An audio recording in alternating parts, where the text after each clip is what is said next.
Hello students of Standard 10. In geography you are learning about minerals and energy resources. Today you are going to learn chapter 6 Minerals and Energy Resources part 6. In this part 6 you are going to learn about non-conventional sources of energy. You have already studied about the conventional sources of energy like coal and petroleum. You know very well they are exhaustible sources of energy. Once utilized, they are finished. Non-renewable they are. So, today you are going to learn about non-conventional sources of energy. They can be utilized properly.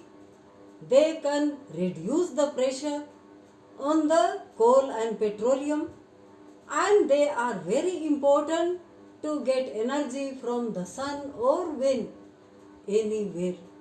So, if you see solar energy or wind energy, they are very important because free of cost these can get their raw materials.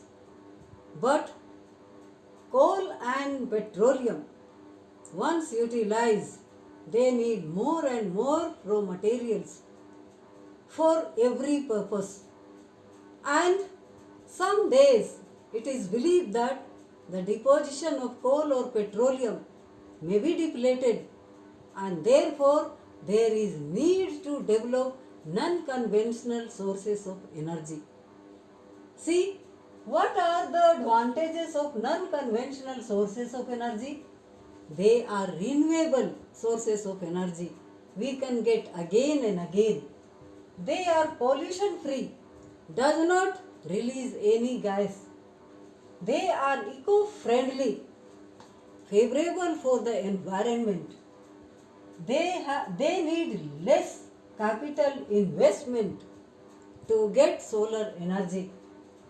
They are decentralized, can be generated in rural areas also. And the maintenance also is not required much. They can be generated in the rural areas also. Their raw materials needed for this is free of cost.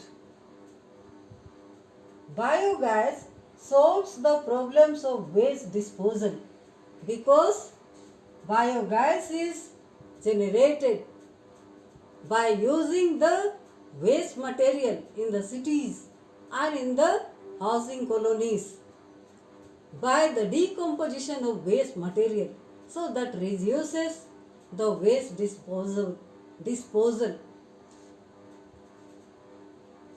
The important energy, the source of energy is solar energy. Energy which is transmitted from the sun in the form of electromagnetic radiation. It can be converted into thermal energy with the help of devices called solar collectors and receivers. Efforts are being made to develop photovoltaic cells, solar heater, solar cooker, solar water pumps.